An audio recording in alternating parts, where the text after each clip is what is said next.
সুপ্রিয়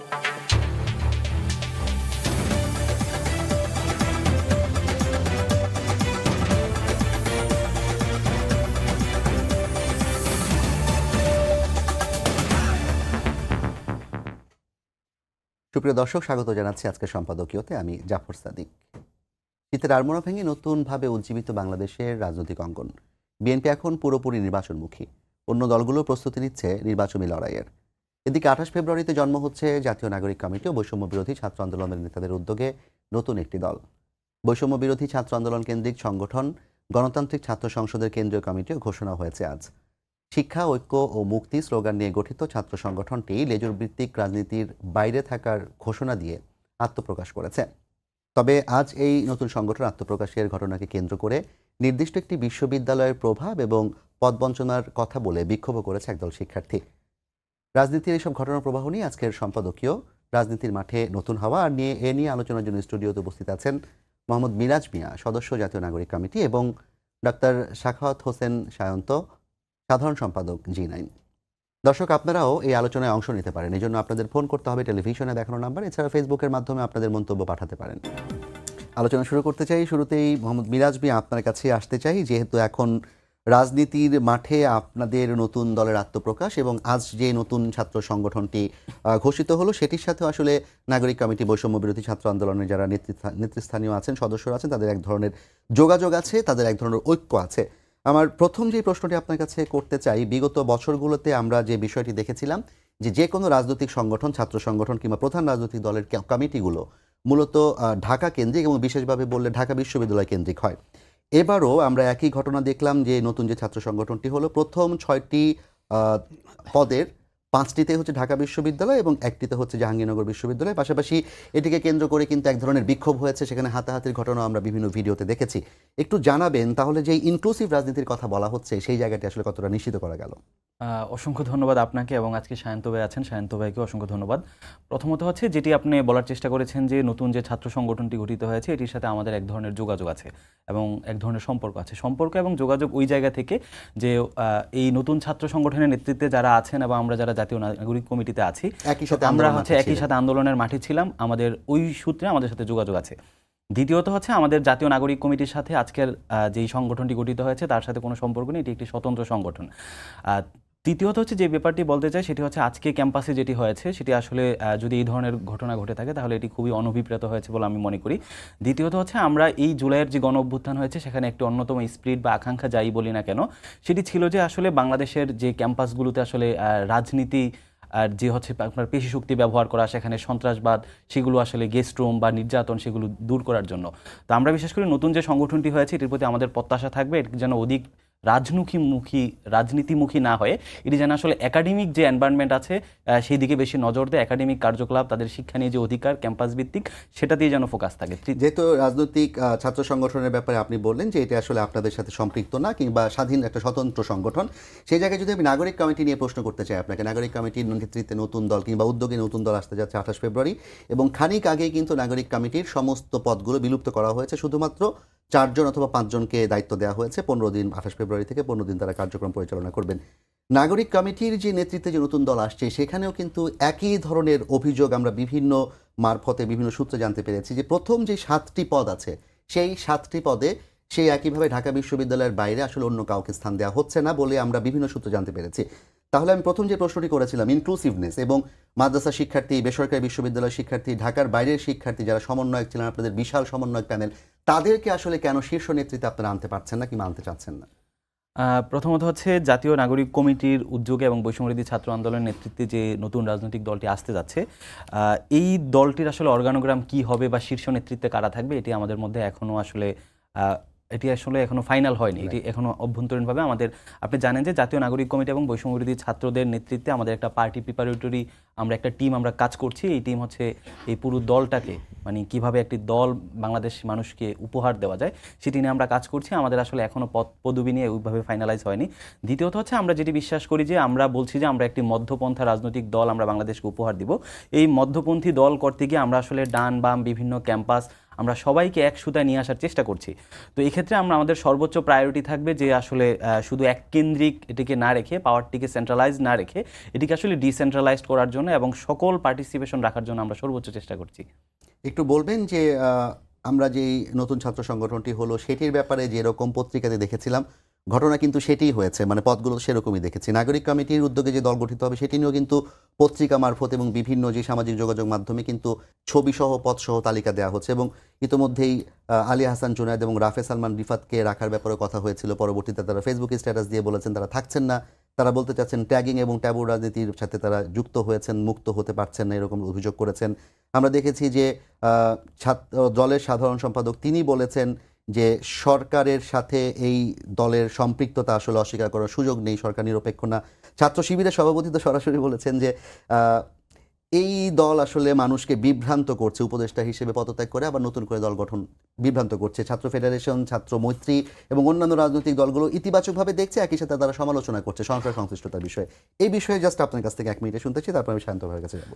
প্রথমত হচ্ছে যারা সমালোচনা করছে তাদেরকে আমরা সাধুবাদ জানাই। দ্বিতীয়ত হচ্ছে এটি যদি সরকারের পৃষ্ঠপোষকতার দল গঠন হতো তাহলে এটি হচ্ছে ডক্টর আমাদের যে প্রধান উপদেষ্টা ছিল তার পৃষ্ঠপোষকতা হওয়ার কথা ছিল, সেটি কিন্তু হচ্ছে না। উপদেষ্টা থেকে যিনি আসছেন তিনি একদম পদত্যাগ করে আমাদের দলে আসছেন, এটি আমাদের দলের একটি নিয়ম ছিল যে যদি কেউ আসতে চায় তাহলে পদত্যাগ করে আসতে হবে। দ্বিতীয়ত হচ্ছে আমাদের পদগুলোতে আসলে কে কারা ছিল, কারণ আমাদের সবারই একটা পূর্বের একটা ব্যাকগ্রাউন্ড ছিল, পরিচিতি ছিল। যখন জাতীয় নাগরিক কমিটিতে আসে তখন কিন্তু তার আর পূর্বের ব্যাকগ্রাউন্ড বা তার যে পরিচয়টি, আইডেন্টিটি সেটি থাকে না, সে জাতীয় নাগরিক কমিটির সদস্য। তৃতীয়ত হচ্ছে জাতীয় নাগরিক কমিটিতে আসার পর আমি আসলে জাতীয় নাগরিক কমিটিতেই থাকবো নাকি নতুন রাজনৈতিক দলে যাব নাকি আমি দুই জায়গা থেকে আমি পদত্যাগ করবো বা অপশন নিব, সেটি আমার একান্ত ব্যক্তিগত সিদ্ধান্ত। যদি যে দুজন আসলে জাতীয় নাগরিক কমিটি থেকে পদত্যাগ করেছে এটি তাদের ব্যক্তিগত সিদ্ধান্ত এবং সেটিকে আমরা সম্মতি জানাচ্ছি। স্টেটমেন্ট ছিল, তারা আপনাদেরকে না জানিয়ে নাগরিক কমিটির মানে ব্যানার নিয়ে চীনে গিয়েছে বলে একটা আপনারা কিন্তু প্রেস স্টেটমেন্ট ইস্যু করেছেন। আমরা প্রেস লিস্টটা আসলে ওইভাবে দিই না, আমরা প্রেস লিস্টটা দিয়েছি যে বিভিন্ন পত্রিকাকে একটা রিজয়েন্ডার দেওয়া, যে তারা উল্লেখ করেছেন যে জাতীয় নাগরিক কমিটির পরিচয়ে তারা গিয়েছেন। তো যে কারণে আমরা বলছি যে তারা আসলে ছাত্র নেতা হিসেবে তারা চীনে গিয়েছেন, জাতীয় নাগরিক কমিটির পরিচয় জাননি, এটিকে আসলে পরিষ্কার করার জন্য। অনেক ধন্যবাদ আপনাকে মিরাজ মিয়া। আমি এ পর্যায়ে ডক্টর সাখাওয়াত হোসেন সায়ন্ত আপনার কাছে আসতে চাই। নতুন রাজনৈতিক দলের আত্মপ্রকাশ কিংবা নতুন ছাত্র সংগঠন যেটি ঘোষিত হয়েছে, এই বিষয়ে আপনার অভিজ্ঞতা কিংবা আপনার যে অভিপ্রায় কিংবা আপনার যে মতামত সেটি একটু জানতে চাই। জি, আপনাকে ধন্যবাদ জানাচ্ছি এবং আলোচনার সঙ্গে নাগরিক কমিটির মিরাজ আছে, অত্যন্ত প্রমিজিং লিডার আমি বলবো, তাকে ধন্যবাদ এবং যারা শুনছেন সবার জন্য শুভেচ্ছা। আসলে এই ছাত্রদের দ্বারা যে সংগঠন হচ্ছে, এই সংগঠন নিয়ে শুরু থেকে আমি খুব আশাবাদী ছিলাম। একটা প্রত্যাশা এরকম ছিল যে তারা বাংলাদেশের এক নতুন ধরনের রাজনীতি আমাদের উপহার দেবে এবং তার মাধ্যমে প্রচলিত ধারার যে ছাত্র রাজনীতি এবং জাতীয় রাজনীতি যে আছে তাদেরকে একটা চ্যালেঞ্জের মুখে ফেলবে। এটা সত্য যে স্বাধীনতার পরে এই 52-53 বছরেও কিন্তু আমাদের রাজনীতি ঠিক জন আকাঙ্ক্ষার সঙ্গে মোটামুটি মেজরিটি অংশ সম্পৃক্ত হয়ে যেই রকম রাজনীতি প্রত্যাশা করি আমরা, সেরকম রাজনীতি আমরা পাইনি, সেরকম সরকার পরিচালনা আমরা পাইনি। মানে সব সরকারের বেলায় দেখা গেছে সবচেয়ে ভালো যারা করেছে তাদেরও এত এত ত্রুটি হয়েছে যে মানুষ তাদের দিক থেকে একসময় তারা অজনপ্রিয় হয়েছে এবং মানুষ মুখ ঘুরিয়ে নেয়। আর 16 বছরের ফ্যাসিবাদ সেটা তো একটা ভিন্ন মাত্রা পেয়েছিল, ফলে একটা পরিবর্তন, নতুন ধারার রাজনীতি, নতুন বাংলাদেশ, নতুন আকাঙ্ক্ষা, সেটা কিন্তু আমাদের মধ্যে তীব্রভাবে তৈরি হয়েছিল এবং সেটা তৈরি করবার জন্য ভূমিকা রেখেছিল এই ছাত্ররাই, ছাত্র জনতা একসঙ্গে মিলে। কিন্তু তাদের কাছে যে প্রত্যাশা, সেই প্রত্যাশার জায়গাটাকে মানুষকে ধরে রাখবার জন্য যেরকম তাদের ঐক্য, যেরকম ভূমিকা দরকার ছিল, সেটি তারা দেখাতে ব্যর্থ হয়েছে ইতিমধ্যে। এটা দুঃখজনক এবং আমাদের মতো যারা আমরা নতুন রাজনীতির প্রত্যাশা করি তাদের আমরা খানিকটা হলেও হোঁচট খেয়েছি। প্রোগ্রামের শুরু হওয়ার আগে মিরাজের সঙ্গে বলছিলাম যে ঘটনাগুলো ঘটলো এগুলো কিন্তু একটা খারাপ মেসেজ দিবে সবার কাছে। যেমন ধরেন ইতিমধ্যেই নাগরিক কমিটির দুজন, যেটা আপনি বলছিলেন, যা তারা এই কমিটিতে থাকছে না বলে ফেসবুকে স্ট্যাটাস দিয়েছে চায়নায় বসে, এবং সেই স্ট্যাটাস দেওয়ার মধ্যে তাদের যে কথা, তাতেও কিন্তু এদের মধ্যে যে একটা এরকম তাদের যে মতদ্বৈততা যে আছে, মতানৈক্যের অভাব আছে, সেটা স্পষ্ট হয়েছে। জুনায়েদ লিখেছে যে তার ফেসবুক স্ট্যাটাসে বারবার বলার পরও যদিও হয়নি, তবুও চাই গণতান্ত্রিক প্রক্রিয়ার যথাযথ অনুসরণ ও ইনক্লুসিভনেস এই দলের বৈশিষ্ট্য হোক। তার মানে এই দলে নিশ্চয়ই আলোচনা হয়েছে ইনক্লুসিভনেস নিয়ে, সেটি তাদের প্রত্যাশা মতো হয়নি। গণতান্ত্রিক প্রক্রিয়া কমিটি করবার আলোচনা হয়েছে, সেটিও তাদের প্রত্যাশা মতো হয়নি, এবং না হওয়ার ফলে তারা এই দলে থাকছেন না বলে ঘোষণা দিয়েছেন। ঠিক একই সময়ে মিরাজ যতই বলুক যে এই ছাত্র সংগঠনের সঙ্গে জাতীয় নাগরিক কমিটির সম্পর্ক নেই, কিন্তু এটা মানুষকে যেভাবেই আমরা বুঝাই, আমাদের প্রচলিত ধারার রাজনৈতিক দলগুলো রাজনৈতিক বক্তব্য বলে অনেক কিছু চালিয়ে দিয়ে দূরে সরিয়ে রাখতে চায়, আবার যা খুশি তাই বলে মানুষকে বিভ্রান্তও করে, এবং যে কোনো কিছু তাদের বিরুদ্ধে অভিযোগ উঠলে কোনো না কোনো দায়সার একটা ব্যাখ্যা দিয়ে পাশ কাটানোর চেষ্টা করে। সেটাও আমরা কিন্তু এদের মধ্যে দেখতে চাই না। স্বচ্ছতা দেখতে চাই, স্পষ্ট অবস্থান দেখতে চাই। সরকারের মধ্যে যে 3 জন ছাত্র প্রতিনিধি উপদেষ্টা আছেন, যে পরিচয়ই যেভাবে যে ব্যাখ্যা করুক না কেন, এরা এই ছাত্র জনতার অভ্যুত্থানের পক্ষের শক্তির প্রতিনিধি হিসেবে ওখানে গিয়েছে। তাদের মধ্যে একটা ঐক্য আছে অবশ্যই, একজন পদত্যাগ করুক আর 2 জন থাকুক, 3 জন আসলে এক, এভাবেই মানুষ দেখে। সেটা তাহলে তাদেরকে প্রমাণ করতে হবে এরা এক না।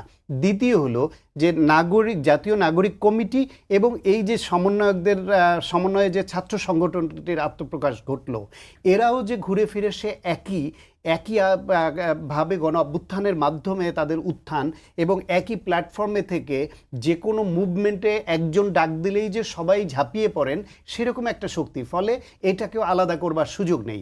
এবং যদি ভবিষ্যতে রাজনৈতিক কর্মকাণ্ড হয়, নির্বাচন হয় বা যে কোনো কিছু হয়, তাহলে এই জাতীয় নাগরিক কমিটি যে রাজনৈতিক নাম নিয়ে আত্মপ্রকাশ করবে, রাজনৈতিক দল হবে, তাদের সঙ্গে একাত্ম হয়ে যে এই ছাত্র সংগঠন কাজ করবে, এ তো আমার কোনো বিন্দুমাত্র সন্দেহ নেই। কিন্তু সেই ছাত্র সংগঠনটির আজকের প্রথম দিনে তাদের মধ্যে যে দফায় দফায় হাতাহাতি হলো, তাদের মধ্যে যে বাকবিতণ্ড হলো, পাল্টাপাল্টি স্লোগান হলো, তাদেরই এক গ্রুপ আর এক গ্রুপকে নিয়ে বলছে বৈষম্যের ঠাঁই নেই, বৈষম্য করছে।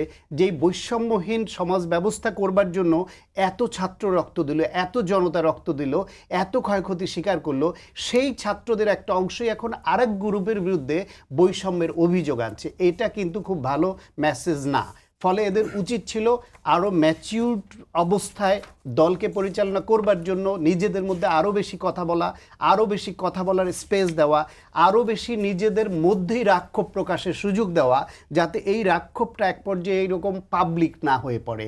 যদি তাদের ঘরোয়া ফোরামে আলাপ আলোচনায় যাদের রাক্ষোভ আছে, অভিমান আছে, অভিযোগ আছে, সেটা বারবার বলার সুযোগ দেওয়া হতো, সেটাকে অ্যাড্রেস করে আলোচনায় করে এক বিন্দুতে আসার সুযোগ দেওয়া হতো, তাহলে হয়তো এইরকম পাবলিকলি এটা আমাদের দেখতে হতো না। ফলে এখনও আমি আশাবাদী এবং প্রত্যাশা করি যে তারা আবার বসবে, আবার বসে তাদের মধ্যে যেসব গ্যাপ আছে সেটা মিনিমাইজ করবে, করে তারা একসঙ্গে হয়ে রাজনীতি করুক। আজকে বাংলাদেশে অন্যান্য রাজনৈতিক দল, ছাত্র সংগঠন সহ তাদের যে অনাকাঙ্ক্ষিত আচরণগুলি আছে, সেটাকে চ্যালেঞ্জের মুখে ফেলানোর জন্য এইরকম একটা সংগঠন বাংলাদেশে অত্যন্ত জরুরি।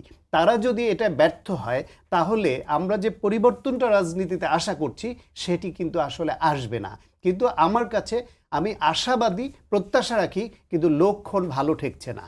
এখন এই লক্ষণকে তারা আরও এগুতে দিবে, নাকি নিজেরা সবাইকে ছাড় দিতে হয়, স্বার্থ ত্যাগ করতে হয়? তারা যখন মাঠে নেমেছিল গুলির মুখে, তখন তো জীবন পণ করে নেমেছিল, এরা তো মারাও যেতে পারতো। সুতরাং যে জীবন পণ করে গুলির মুখে নামলো, নিজের অনেক সহকর্মী সহযোদ্ধাকে হারালো, সেই তারা বেঁচে থেকে তারা যদি এখন আবার ক্ষমতা, পদ, ভবিষ্যৎ প্রাপ্তির আশায় নিজেদের মধ্যে বিভেদ তৈরি করে, তাহলে যে বা যারা এই পদ নিয়ে দ্বন্দ্ব করছে, তাদের ওই মুভমেন্ট নিয়েও কিন্তু প্রশ্ন উঠবে যে তারা কিসের লোভে কেন এই আত্মহতি দিতে গিয়েছিল। ওইটা খাঁটি দেশপ্রেম, মানবাধিকারের পক্ষে, গণতন্ত্রের পক্ষে, ভোটের অধিকারের পক্ষে, দেশের পক্ষে কতখানি ছিল, আর নিজের স্বার্থ এবং নিজের অবস্থান পোক্ত করবার জন্য কতখানি ছিল? সেই প্রশ্নটা খুব দুঃখজনক হবে। সেই জন্য তারা যে দেশের জন্য, দেশের মানুষের জন্য জীবন দিতে গিয়েছিল, জীবন চলে যেতে পারত, সেই মানুষই আবার এসে এখন পদ, পদবি, পজিশন নিয়ে দ্বন্দ্ব সংঘাতে লিপ্ত হচ্ছে এবং নিজেদের মধ্যে কাদা ছোড়াছুড়ি করছে, ঝগড়া ফ্যাসাদ করছে। এটা তো যে ট্রেডিশনাল পলিটিক্স আমরা দেখে আসছি, তার থেকে ভিন্ন কিছু তারা দেখাতে পারলো না কেন?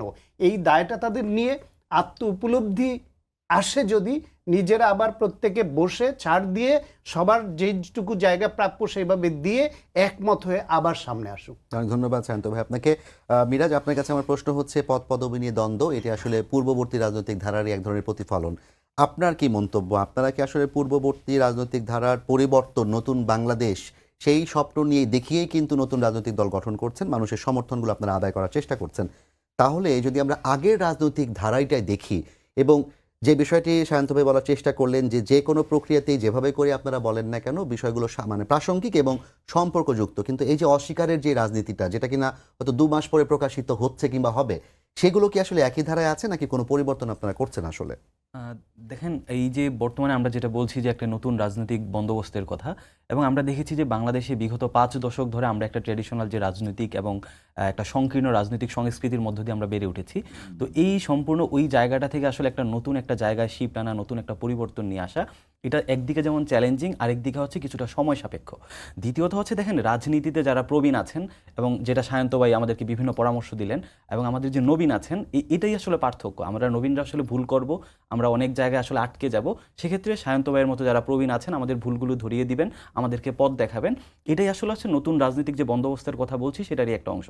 এই যে একটা পরিবর্তন, আজকে ছাত্রদের যে সংগঠন হলো, আজকে আমি এখানে জাতীয় নাগরিক কমিটির হয়ে কথা বলছি, ওইদিকে সায়ন্ত ভাই হচ্ছে কথা বলছেন। এই যে ডিফারেন্ট পলিটিক্যাল বিভিন্ন ব্যাকগ্রাউন্ড থেকে একসাথে যে আসার যে সুযোগটা, এটাই আসলে নতুন রাজনীতিতে যে পরিবর্তনটা আসছে, আমাদের মধ্যে কথা হবে, পলিটিক্যাল এসিমিলেশনটা হবে, তথ্যের আদান প্রদান হবে, একজনের মতাদর্শের সাথে আরেকজনের মতাদর্শের যে একটা মিশ্রণ হবে, এর মাধ্যমেই কিন্তু আসলে একটা রাজনীতির যে প্যারোকিয়াল যে কালচারটা, সেটা আসলে আসলে পরিবর্তন হয়ে একদিকে আমরা একটা লিবারেল পলিটিক্যাল কিন্তু কালচার যখন নাকি বাংলাদেশ জাতীয়তাবাদী দল বিএনপি এবং অন্যদিকে জামায়াত ইসলামী সহ আরো অন্যান্য রাজনৈতিক সংগঠনগুলো আপনাদের নেতৃত্বে গঠিত হতে যাওয়া নতুন রাজনৈতিক দলটিকে আগের জায়গাতেই দেখাতে চায় এবং তারা বারবার করে বলার চেষ্টা করছে এটা এক ধরনের সরকার সংশ্লিষ্ট দল, এটা আগের ধারাতেই আছে, নতুন কোনো পরিবর্তন নাই, তখন তাদের উদ্দেশ্যে আপনারা কি বলবেন?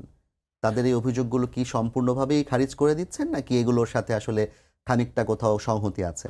না, সহমত বলতে এটাকে আমি আসলে খুব স্ট্রংলি দ্বিমত করি। কারণ হচ্ছে আমাদের রাজনৈতিক দল এখনো গঠন হয়নি। রাজনৈতিক দল গঠন হবে এবং ওই দলের একটা গঠনতন্ত্র থাকবে, এবং তারপর ওই গঠনতন্ত্রের মধ্যে আসলে কার জন্য কতটুকু জায়গা আছে, ওখানে ইনক্লুসিভনেস আছে কিনা, ইন্ট্রা পার্টি ডেমোক্রেসি আছে কিনা, ফাইন্যান্সিয়াল ট্রান্সপারেন্সি আছে কিনা, তখন আপনি একটা জায়গায় আপনি আমাদেরকে বলতে পারবেন। এখনো যেহেতু রাজনৈতিক দল গঠন হয়নি, আমাদের জাতীয় নাগরিক কমিটি আমরা যেদিন আত্মপ্রকাশ করি সেদিন আমরা প্রতিশ্রুতি দিয়েছিলাম যে জাতীয় নাগরিক কমিটি বাংলাদেশে একটি নতুন রাজনৈতিক দল উপহার দিবে। আমরা সেই জায়গাটি আমরা জাতীয় নাগরিক কমিটি আমরা সফলভাবে করতে সক্ষম হয়েছি। আমরা একটি নতুন রাজনৈতিক দল এই দেশকে উপহার দিচ্ছি। পরবর্তী যে দায়িত্বটা থাকবে ওই রাজনৈতিক দলের আমরা সর্বোচ্চ চেষ্টা করব যে ওই রাজনৈতিক দলের গঠনতন্ত্র থেকে শুরু করে দলের ভিতরকার যে ডেমোক্রেসি, যে স্বচ্ছতা, যে ইনক্লুসিভনেস, সবাইকে এক জায়গায় নিয়ে আসা, সেটা আমাদের সর্বোচ্চ প্রচেষ্টা থাকবে। এখন যেই নতুন কমিটি হতে যাচ্ছে আহ্বায়ক কমিটি, সেটি কি ডেমোক্রেটিক কিংবা গণতান্ত্রিক প্রক্রিয়ায় হচ্ছে নাকি কারো নির্দেশনা কিংবা কারো পরামর্শে আপনারা মেনে নিচ্ছেন? নির্দেশনা কিংবা পরামর্শ, আমাদের এই যে আহ্বায়ক যে কমিটিটি হচ্ছে সেটি হচ্ছে এই গণ অভ্যুত্থানের শক্তি যারা ছিল এবং হচ্ছে এই নতুন বাংলাদেশ বিনির্মাণে যারা প্রতিশ্রুতিবদ্ধ, তাদেরকে নিয়ে একটা স্বল্পকালীন আহ্বায়ক কমিটি ঘোষিত হচ্ছে। এখন আপনাকে তো একটু শুরু করতে হবে। শুরু করার পর আমাদের যখন কাউন্সিল হবে তখন আমাদের ভোটাভুটি হবে, ভোটাভুটির মাধ্যমে আমাদের নেতৃত্বটা নির্বাচিত হবে। কিন্তু যেই গণ অভ্যুত্থানের কথা বলছেন, আমি বারবার আপনাকে একটা জায়গায় ফিরিয়ে নিয়ে যাচ্ছি, সেখানে বেসরকারি বিশ্ববিদ্যালয়ের শিক্ষার্থীরা জীবন দিয়েছে। আমি যদি সত্যি কথা বলি, ঢাকায় যে পাবলিক বিশ্ববিদ্যালয়, জগন্নাথে সম্ভবত 2 জন মারা গেছেন, এবং এর বাইরে জাহাঙ্গীরনগর, ঢাকা বিশ্ববিদ্যালয়ের কেউ আল্লাহর রহমতে মারা যাননি কিংবা তারা সবাই হেফাজতেই ছিলেন। যেই মানুষগুলো রক্ত দিয়েছে গণ অভ্যুত্থানের জন্য, তাদেরকে যদি আপনি প্রথম সারিতে না রাখতে পারেন, যেমন আমি একদম স্পষ্টই বলি, নাহিদ ইসলাম পদত্যাগ করে আহ্বায়ক হচ্ছেন, আমরা সবাই জানি। আমরা জানি সদস্য সচিব হচ্ছেন আক্তার। আমরা জানি যে হাসনাত, সার্জিস এবং নাসিরউদ্দিন পাটোয়ারি প্রথম 5 জনের মধ্যেই থাকছেন। আমরা সামান্তার ব্যাপারে জানি তিনি সিনিয়র যুগ্ম সদস্য, মানে আহ্বায়ক, এবং তাসনিম যারা সিনিয়র যুগ্ম সদস্য সচিব হওয়ার সম্ভাবনা, এগুলো বিভিন্ন জায়গায় আমরা দেখেছি। তার মানে প্রথম সারির যে 7টি অথবা 6টি পদ, সেগুলোতে সবগুলোই একই ধারার, একই ঘরানার। তো এই মানুষগুলোকে আপনি যখন যুক্ত না করবেন, তাদের এই ক্রোধটা, ক্ষোভটা আপনি কিভাবে আসলে মিনিমাইজ করবেন? দেখেন, আমাদের থেকে এটা প্রত্যাশা থাকবে যে বিভিন্ন প্রাইভেট ইউনিভার্সিটি থেকে শুরু করে, বিভিন্ন কওমি ব্যাকগ্রাউন্ড থেকে শুরু করে, যে আলেম সমাজ থেকে শুরু করে, যারা সবাইকে যাতে নিয়ে আসা যায়। এবং দেখেন, এই গণ অভ্যুত্থানের, বিশেষ করে যারা এই গণ অভ্যুত্থানের ফেস ছিল, এটি আসলে ঢাকা বিশ্ববিদ্যালয় কেন্দ্রিক কিন্তু আন্দোলনটি ছিল না। আমরা মনে করি যে প্রাইভেট বিশ্ববিদ্যালয়ের যে অবদান এই গণ অভ্যুত্থানে, সেটা আসলে অস্বীকার করার কোনো অপশন নেই। তো এই ক্ষেত্রে আমরা যেটা করব, প্রেশারাইজ যেটা আমরা করতে পারি সেটা হচ্ছে সবাইকে যাতে নিয়ে আসা যায়, এবং যে অর্গানোগ্রামের কথা আপনি বলেছেন এটি আসলে এখনও ফিক্স না। আমাদের থেকে সর্বোচ্চ চেষ্টা থাকবে যে আসলে এখানে এই গণ অভ্যুত্থানে আমরা দেখেছি একদম সামনের দিকে কিন্তু স্বতঃস্ফূর্তভাবে অসংখ্য নারীদের অংশগ্রহণ ছিল। আমরা চাই যে এই নতুন যে দলটি আমরা জাতীয় নাগরিক কমিটি থেকে উপহার দিচ্ছি সেখানে যাতে নারীরও একটা ভালো পার্টিসিপেশন থাকে, সেটি আমরা সর্বোচ্চ চেষ্টা করছি। অনেক ধন্যবাদ জনাব মিরাজ ভাই আপনাকে। আমি এই পর্যায়ে আবার আপনার কাছে আসতে জানতে পাই, সেটি হচ্ছে তাদের জায়গা থেকে যেই রাজনৈতিক স্বপ্ন দেখিয়ে নতুন রাজনৈতিক দলটি গঠন করা হচ্ছে, যদি সেটি গতানুগতিক ধারাতে চলে যায় তাহলে পতিত যে শক্তি, যে ফ্যাসিস্ট শক্তি কিংবা তাদের সহযোগী যারা ছিলেন যে সমস্ত দলগুলো, তারা কি আবার সুযোগ পাওয়ার সম্ভাবনা আছে কিনা? ডেফিনেটলি সুযোগ পাওয়ার সম্ভাবনা আছে এবং সেটা ইতিমধ্যেই অনেকখানি স্পষ্ট হয়েছে। দেখেন, বাংলাদেশে বারবার নানান উসিলায় অভ্যুত্থান হয়, গণ অভ্যুত্থান হয়। এবার বিপ্লবের কাছাকাছি, কেউ বিপ্লব বলছেন, কেউ গণ অভ্যুত্থান বলছেন, এত ভয়াবহ একটা বিপর্যয় থেকে দেশকে রক্ষা করলো। 1971 সনে দেশকে স্বাধীন করলো একটা যুদ্ধের মাধ্যমে এই জাতি। সবগুলোতেই পরে এসেই ঐক্যের অভাবের কারণেই কিন্তু আমাদের সব অর্জন ম্লান হয়ে যায়। 1971 সনে মুক্তিযুদ্ধের মাধ্যমে এত জীবন দিয়ে এত সম্ভ্রমহানির পরে যে দেশ আমরা পেলাম, সেই দেশে একটা দল আমরাই সব করেছি, আমরাই সব খাবো নীতিতে চলার কারণে কিন্তু জাতীয় ঐক্য হলো না। জাতীয় ঐক্য না হওয়ার কারণে সমাজতান্ত্রিক ধারণা নিয়ে জাসদ আলাদা একটা ধারা তৈরি করলো। স্বাধীনতা বিরোধীরা প্রকাশ্যে না হলে অপ্রকাশ্যে নানামুখী তৎপরতা শুরু করলো এবং এই বিভাজন এবং বিভেদের রাজনীতি দেশকে এগুতে দিল না। ঠিক এই 24-এর গণঅভ্যুত্থানের পরেও দেখেন আপনি যে এইখানে যে প্রচলিত ধারার যে পাওয়ার পলিটিক্স করার রাজনৈতিক দলগুলো আছে, তাদেরও তো একটা কৌশল আছে। তারা তো ক্ষমতার জন্যই রাজনীতি করেছে, অতীতে ক্ষমতায় ছিল, অতীতে পার্লামেন্ট মেম্বার হয়েছে বিভিন্ন দল থেকে। এখন এই দলগুলি তো চাইবে যে নতুন কোনো শক্তি তাদের জন্য যাতে থ্রেট হতে না পারে রাজনীতিতে, ফলে তাদের কৌশল নিয়ে তারা আগাবে। ফলে ছাত্ররা যে খুব স্মুথলি তাদের মতো করে এগুতে পারবে এটা আশা করার কোনো কারণ নাই। সেই ক্ষেত্রে ছাত্রদের তো আরও সতর্ক হওয়া দরকার ছিল, বা এই প্ল্যাটফর্মের যে আমাদের অনেক বৈরিতার মুখেই এগুতে হবে, কারণ আমরা যাদের জন্য থ্রেট হতে যাচ্ছি তারা তো আমাদের খুব সহজেই যে ছেড়ে দিবে, এগুতে পারবো, এটা ভাববার কারণ নাই। সেই অবস্থায় এই ছাত্রদের মধ্যে ঠিক ওই মুক্তিযুদ্ধের পরের মতোই দ্বিতীয় মুক্তিযুদ্ধ যেটাকে আমরা বলছি, দ্বিতীয় স্বাধীনতা যেটাকে বলছি, তার পরবর্তীতে তারাও কিন্তু আদর্শিক ভিত্তিটাকে মজবুত করতে পারেনি। দেখেন, এই গণ অভ্যুত্থানের স্টেক হোল্ডার বা এর ফ্যাসিবাদ বিরোধী যুদ্ধে লিপ্ত ছিল কারা? যারা 16 বছর ধরে ফ্যাসিবাদের বিরুদ্ধে যুদ্ধ করেছে তাদের কিন্তু একরকম একটা আদর্শিক ভিত্তি, তাদের দলীয় আদর্শিক ভিত্তির মাধ্যমে তারা এগিয়েছে। ফলে তাদের ভিত্তিটা কিন্তু আগে থেকে দল আছে বলে একটা ধারা পেয়েছে। কিন্তু যারা আগে থেকে কোনো দল করেনি, কিংবা ছাত্রলীগ করা একটা ছেলে বা মেয়ে, সে এই গণ অভ্যুত্থানে ফ্যাসিবাদের বাহিনী মানুষ মারছে, তাদের দলীয় গুন্ডারা খুনিরা মানুষ মারছে, সেইটার প্রতিবাদে মাঠে নেমে গেল এবং এই 36 দিনের একটা যুদ্ধে দেশ দ্বিতীয়বারের মতো স্বাধীন হয়ে গেল। ফলে এই যে বিভিন্ন গ্রুপ থেকে আসার মাত্র 36 দিনের যুদ্ধে তাদের যে একটা আদর্শিক ভিত্তি তৈরি হয়েছে সেটা কিন্তু ভাববার কোনো কারণ নাই। ফলে বিভিন্ন আদর্শের লোকজন অথবা অরাজনৈতিক লোকজন তারা একটা বিশেষ মুহূর্তে এক হয়েছে ফ্যাসিবাদকে তাড়ানোর জন্য। শুধু ফ্যাসিবাদকে তাড়ানোটাই কোনো আদর্শিক ভিত্তি হতে পারে না।